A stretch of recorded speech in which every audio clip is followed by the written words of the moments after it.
These things are all arguably misleading.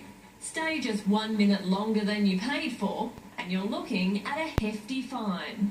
I was pretty angry and stressed out. I'm a student, so I don't have much money. Liam Jones wasn't hit with a fine, but a $65 breach notice from Wilson Parking. I was reading the ticket and I noticed that it's not a fine. It's supposed to be an attempt to recoup potential revenue lost from me parking over the time. Liam thought he'd overstayed by 4 minutes, so he calculated lost revenue to be 25 cents. I figured if I was going to write him a letter, I'd just be a bit cheeky and a bit funny.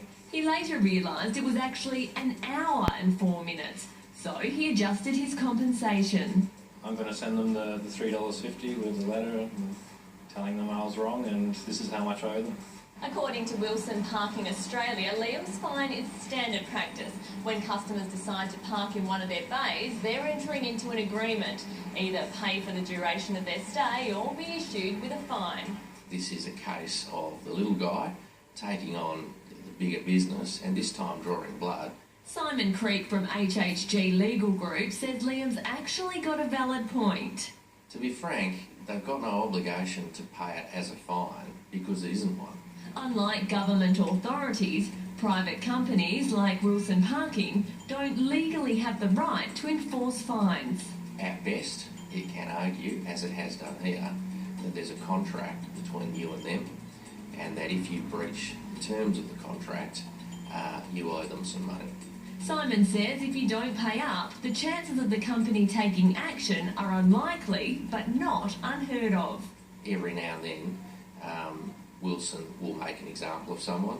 They probably will either sue them over the very small amount, clamp their vehicle the next time they try and use their car parks. Parking fines are a bugbear for many drivers, but most generally pay. Big business knows that 99% of people will simply pay the fine. They know that most people don't have the time or the inclination to pick a fight. However, if you're planning to fight back, Simon has this word of warning. You must not mess around with the local government, municipality and its parking ticket regime because they really do have the right to fine you. Liam is yet to receive a response from Wilson Parking. We've heard warnings about too much